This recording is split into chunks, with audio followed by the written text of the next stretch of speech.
ഞാനിപ്പോൾ ഇരിക്കുന്നിടത്ത് നിന്നും ഏകദേശം ഒരു 1.5-2 മണിക്കൂർ യാത്ര ചെയ്താൽ ന്യൂയോർക്കിലെ മൻഹാട്ടനിലുള്ള മാഡിസൺ സ്ക്വയർ ഗാർഡൻസിലെത്തും.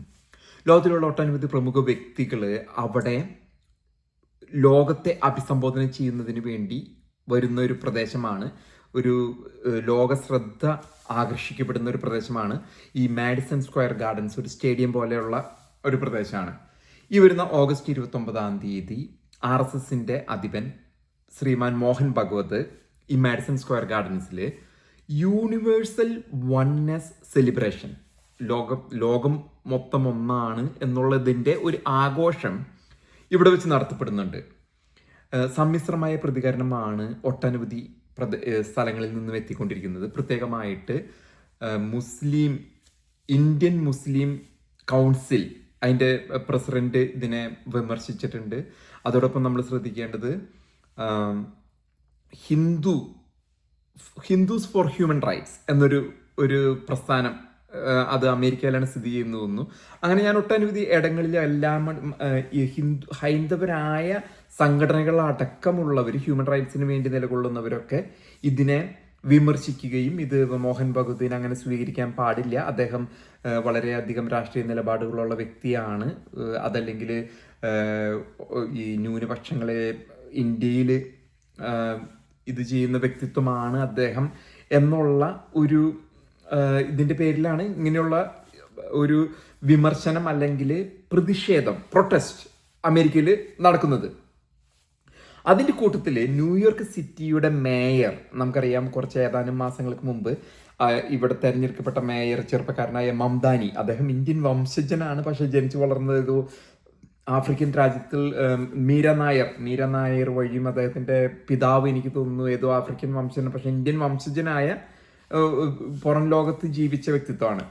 അപ്പോൾ അദ്ദേഹം പറഞ്ഞിരിക്കുന്നത് അദ്ദേഹത്തിന് ഇതിനോട് എതിർപ്പുണ്ട്, പക്ഷേ ഇത് അദ്ദേഹത്തിൻ്റെ കയ്യിൽ ഒതുങ്ങുന്ന കാര്യമല്ല. ഇങ്ങനെയായിരുന്നില്ല നെതന്യാഹു വന്നപ്പോൾ അദ്ദേഹം പറഞ്ഞത്, അദ്ദേഹം തടയുമെന്ന് പറഞ്ഞു, പിന്നീട് അദ്ദേഹം അതിൽ നിന്ന് പിൻവാങ്ങുകയാണ് ചെയ്തത്. നെതന്യാഹു വരുമ്പോൾ ന്യൂയോർക്കിലിട്ട് പിടിക്കും എന്ന് മംദാനി പറഞ്ഞിരുന്നു. അതേപോലെ തന്നെ ഈ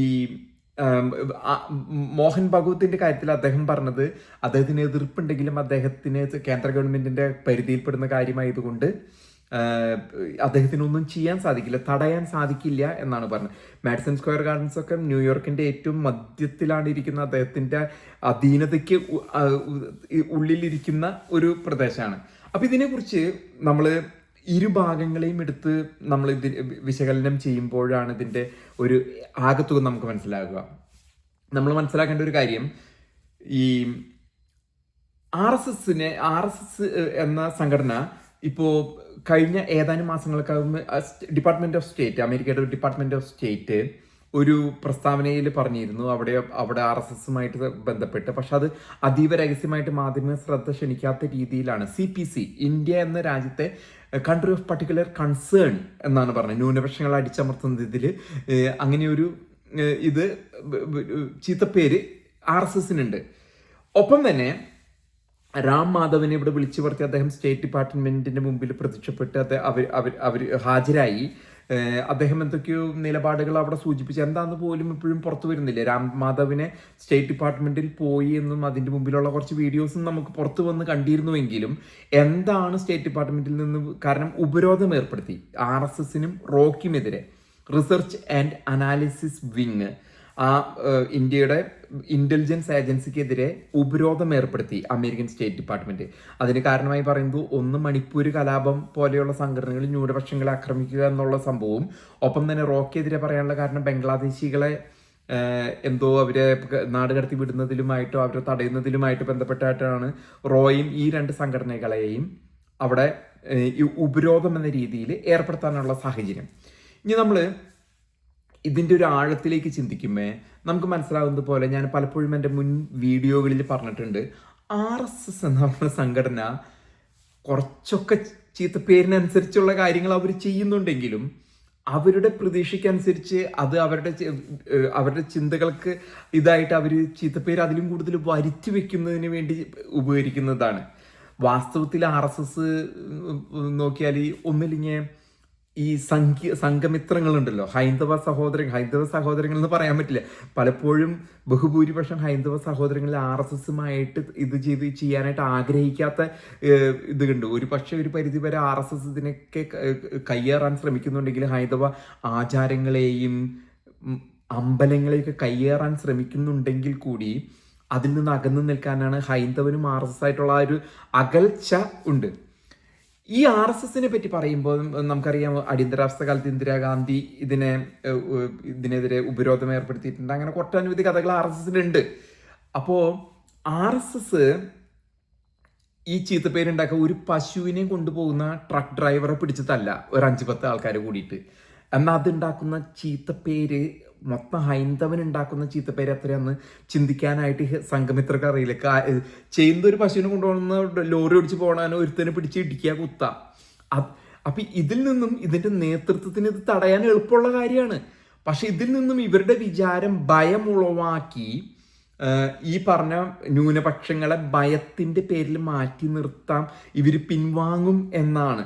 പക്ഷേ നമ്മൾ മനസ്സിലാക്കേണ്ടത്, ഇപ്പോൾ ഇസ്ലാമിക സഹോദരങ്ങളിൽ ഒരു പരിധി വരെ ഈ ഭയം മൂലം അവർ ഇത്തിരി പിൻവാങ്ങുമെങ്കിലും, അല്ലെങ്കിൽ പാസ്റ്റർമാർ, ബൈബിളും കൊണ്ട് നടക്കുന്ന പാസ്റ്റർമാരെ പിടിച്ച് കുത്ത, ഈ വക പരിപാടികൾ കൊണ്ട് ഇവർക്ക് ഈ ഒന്നാമത് ഹൈന്ദവന് പേര് നഷ്ടപ്പെടാണ്.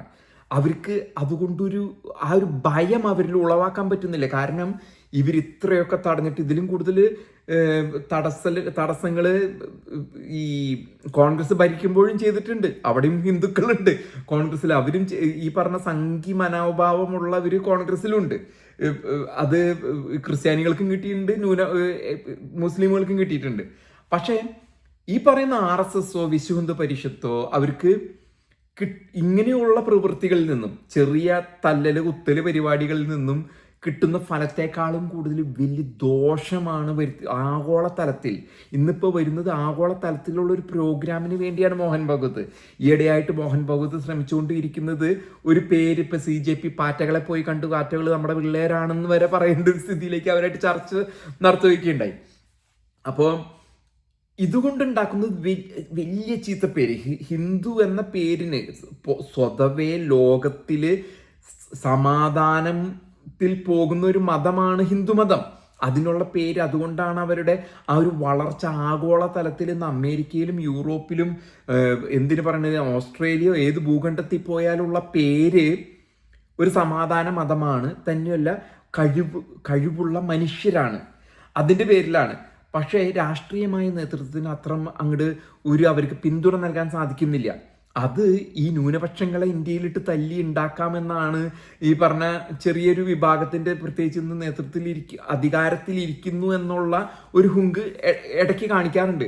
പക്ഷെ അതിൻ്റെ പേരിൽ മോഹൻ ഭഗവത് പോലൊരു ഒരാൾ മാഡിസൺ സ്ക്വയർ, ലോകത്തിലെ ഏറ്റവും വലിയ ജനാധിപത്യ രാജ്യമാണ് ഇന്ത്യ, അവിടെ തെരഞ്ഞെടുക്കപ്പെട്ട പാർട്ടിയിലെ അധിപനാണ് ശ്രീമാൻ മോഡി.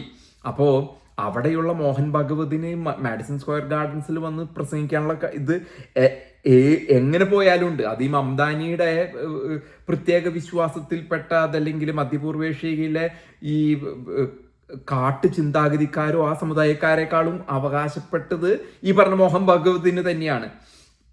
തന്നെയുമല്ല, ഈ പറഞ്ഞ മാതിരി തീവ്ര നിലപാടുള്ളവരെ അടിച്ചൊതുക്കണമെങ്കിൽ മംദാനിലേക്ക് തിരിച്ചു വരുമ്പോൾ മംദാനി അവിടെ അല്ല അടിച്ചൊതുക്കേണ്ടത്, പലസ്തീനി തീവ്രവാദികളെയാണ് മംദാനി അടിച്ചൊതുക്കേണ്ടത്. തന്നെയല്ല, മംദാനിയെ ഇതായിട്ട് നോക്കുമ്പോൾ ഒരു ന്യൂയോർക്ക് മേയർ, നമ്മുടെയൊക്കെ സിറ്റി മേയർ എന്നൊക്കെ പറയുന്ന മാതിരി അവൻ്റെ പണി അടിച്ചു വാരാ, വൃത്തിയാക്കുക, സ്ഥലമൊക്കെ വൃത്തിയാക്കി വെക്കുക, ക്ലീൻ ആക്കുക, ഗാർബേജ് കളക്ഷൻ, ഈ വേസ്റ്റ് ട്രക്കൊക്കെ ഉണ്ടല്ലോ അതിനൊന്ന് മാനേജ് ചെയ്യുക, പിന്നെ അങ്ങനെയുള്ള അല്ലറ ചില്ലറ പണി. പിന്നെ ആ സിറ്റിയുടെ ഒരു ലോ എൻഫോഴ്സ്മെന്റ് ഉണ്ട്, അപ്പൊ അതിനെ നിയന്ത്രിക്കുക, അതിൻ്റെ ഒരു പരിധി ഉണ്ട്. ഇപ്പൊ ന്യൂയോർക്ക് എന്ന സിറ്റിയുടെ അധിപൻ എന്ന് പറയുമ്പോൾ മൻഹാട്ടൻ, ക്വീൻസ്, ബ്രൂക്ലിൻ, ഹാർലം, അങ്ങനെ ഒരു 5 സ്ഥലത്തെ, ബ്രോങ്സ്, ഈ 5 ബറോസ് എന്ന് പറയും. ഇതൊരു നിസ്സാര സ്ഥലമാണ്. അത് ലോകത്തിന്റെ സമ്പദ് വ്യവസ്ഥയെ വെച്ച് നോക്കുമ്പോൾ വലിയൊരു സിറ്റിയാണ് ന്യൂയോർക്ക്. അതിൻ്റെ അർത്ഥം അവന് മോഹൻ ഭഗവത് ആ ഒരു പ്രോട്ടോക്കോള് അവന് ഇതിനെ പറ്റിയൊക്കെ പറയുമ്പോൾ ചിന്തിക്കുന്നില്ല. കാര്യം ശരിയാണ്, അദ്ദേഹത്തിന് കൊച്ചാക്കി കാണേണ്ട. അദ്ദേഹം ഒരു പുതുതലമുറയെ നമ്മുടെ പാർട്ടികള്, അതായത് ന്യൂയോർക്കിലെ പാർട്ടികളെ പറ്റിച്ച് ചിരിച്ച് വോട്ട് വാങ്ങാനുള്ള കഴിവ് അത് കാണിച്ചു. അത് ഒരു പരിധിവരെ മറ്റുള്ളവരെ സംസാരിക്കാൻ ഇന്നത്തെ ഈ ഏറ്റവും വലിയ ദോഷം എന്ന് പറയുന്നത് നമ്മളെ ഈ സാമൂഹ്യ മാധ്യമങ്ങൾ നമ്മളെ സംസാരിക്കാൻ. ഇപ്പൊ എൻ്റെ ചാനൽ നിങ്ങൾ നോക്കാം, എൻ്റെ ചാനൽ പണ്ട് പിണറായി വിജയൻ ഇരുന്ന സമയത്ത് മലയാളം ഭാഷയാണല്ലോ എൻ്റെ ചാനല്. അവിടെ ഒരു പക്ഷേ 1.5 ലക്ഷം ആൾക്കാർ വരെ കണ്ട വീഡിയോസ് എൻ്റെ ഉണ്ട്. ഞാനൊരു ചെറിയ യൂട്യൂബറാണ്. കുറേ വിഷയങ്ങൾ വഖഫ് ആണെങ്കിലും ഒട്ടനവധി വിഷയങ്ങൾ ഞാൻ പൊക്കിക്കൊണ്ടുവന്നിട്ടുണ്ട്. അപ്പൊ അതിനെപ്പറ്റി പറഞ്ഞപ്പോ ശ്രീമാൻ വടാശ്ശേരി ഗംഗാധരൻ മകൻ സതീശൻ മേനോൻ ഇന്ന് അദ്ദേഹത്തിന്റെ ആഭ്യന്തര വകുപ്പ്, സൈബർ സെക്യൂരിറ്റി, സൈബർ വകുപ്പൊക്കെ ഉണ്ട് അവിടെ കേരളത്തിന്റെ പോലീസിന്റെ. ഈ വകുപ്പ് വെച്ചിട്ട് എൻ്റെ ഇതുമീണ് പൂട്ടിട്ടേക്കണേ എൻ്റെ ചാനലിൽ. കാരണം ഞാൻ സത്യം വിളിച്ച് പറയാം, ഞാൻ അറബിയുടെ കാശ് വാങ്ങിയിട്ടില്ല, അതല്ലെങ്കിൽ വടക്കേന്ത്യയിലെ ഗോസായിമാരുടെ കാശ് വാങ്ങിയിട്ടല്ല നമ്മൾ ഈ കച്ചവടം ചെയ്യുന്നത്. നമ്മൾ സത്യം വിളിച്ച് പറയുന്നത് സത്യം തന്നെയാണ് വിളിച്ച് പറയുന്നത്. അപ്പോൾ സതീശൻ മേനോന്റെ പരിപാടി എന്ന് പറഞ്ഞാൽ, സതീശൻ മേനോൻ ഇന്ന് സതീശന്റെ ഫുൾ ഫിഗർ മുഖം ഫുൾ ഫിഗർ മാത്രം പരിപാടിയാണ് ഇന്നിപ്പോ മലയാള ഭാഷയിൽ പറയുന്ന സാമൂഹ്യ മാധ്യമങ്ങൾക്ക് കൊടുത്തത്. അദ്ദേഹം നല്ലൊരു വ്യക്തിത്വമാണ്, മുഖ്യമന്ത്രിയാണ്. പക്ഷെ അദ്ദേഹത്തിന്റെ പരിപാടി ഇതാണ്. അദ്ദേഹം എന്നെയൊക്കെ ശരിക്കും പൂട്ടിട്ട്, കാരണം ഞാൻ സത്യം വിളിച്ച് പറഞ്ഞ് കള്ളത്തരങ്ങളൊക്കെ വിളിച്ച് പറഞ്ഞത് കൊണ്ടാണ്. മറ്റ് അറബിയുടെ കാശ് വാങ്ങിയവരൊക്കെ കുറെ ആൾക്കാർ കാണുന്നുണ്ട്, കുറെ പല മലർനാടൻ വ്യാജന്മാരുടെയൊക്കെ. അതവിടെ നിൽക്കട്ടെ.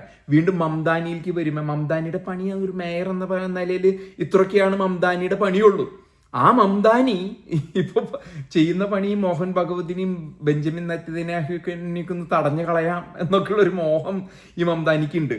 അപ്പോൾ ഇതില് അതിന് അദ്ദേഹത്തിന് അവകാശമില്ല. ഈ നെതന്യാഹുവിന്റെ പോലെയല്ല, മോഹൻ ഭഗവതിനെ തടയാനുള്ള അവകാശം അദ്ദേഹത്തിന് ഇല്ല എന്നുള്ളത് അദ്ദേഹം തുറന്നു പറഞ്ഞു. അതുകൊണ്ട് ഞാൻ അതിനെ സമ്മതിക്കുകയാണ്, എനിക്ക് എതിർപ്പുണ്ടെങ്കിലും സമ്മതിക്കുകയാണ്. അപ്പോൾ സത്യം പറഞ്ഞാല് ഇവിടുത്തെ കൊച്ചു പിള്ളേരെ പറ്റിച്ചേക്കണ ഈ മംദാനി ചിരിച്ച് കാണിച്ച് പറ്റിച്ച് അദ്ദേഹത്തിൻ്റെ ആയ ഇതുകളിലേക്ക് വന്നിരിക്കുകയാണ്. ഒപ്പം തന്നെ മോഹൻ ഭഗവത് പ്രസംഗിക്കാനുള്ള എല്ലാവിധ അവകാശങ്ങളും അദ്ദേഹത്തിനുണ്ട്. കാരണം ഇതൊരു ജനാധിപത്യ രാജ്യത്തിന് ആഗോള ജനങ്ങളെ അദ്ദേഹത്തിന് അഭിസംബോധന, അദ്ദേഹത്തിന് എന്ത് പറയാനുള്ളത് കേൾക്കാനായിട്ടുള്ള ഇതും നമുക്കുണ്ട്. അതിനിപ്പോൾ ഈ ഇന്ത്യയിൽ നടക്കുന്ന അത്ര വലിയ അടിച്ചമർത്തൽ ഇല്ല എന്നല്ല ഞാൻ പറയാം, എന്നെ കൊച്ചാക്കി കാണുന്നില്ല. പക്ഷെ അവർ ശ്രമിക്കും തോറും ഈ വക കാര്യങ്ങൾ അത് അവർക്ക് ഭയമുണർത്തി, ഇന്ത്യൻ ന്യൂനപക്ഷങ്ങളിൽ ഭയം ഉണ്ടാക്കി അവര് ആഗ്രഹിക്കുന്ന ഫലം, അതായത് ഞാൻ പറഞ്ഞ ഹൈന്ദവ സഹോദരങ്ങളല്ല, ഈ പറയുന്ന സംഘികൾ ആഗ്രഹിക്കുന്ന, അതല്ലെങ്കിൽ ഈ തീവ്ര ഹിന്ദു നിലപാടുകളുള്ള വിശ്വ പരിഷത്ത് RSS ആഗ്രഹിക്കുന്ന ഫലം അവർക്ക് ഇസ്ലാമിക സഹോദരങ്ങളെ പശു കൊണ്ടുവന്നവരെ തല്ലിയോ, അതല്ലെങ്കിൽ പാസ്റ്റർ രണ്ട് ഇടിച്ചോ ഭയം ഉളവാക്കി നിർത്താൻ പറ്റില്ല എന്ന് മനസ്സിലാക്കണം. ഇദ്ദേഹം ഇന്ന് കപടമായിട്ടുള്ള ഒരു പ്രസംഗം നടത്തിപ്പോ യൂണിവേഴ്സൽ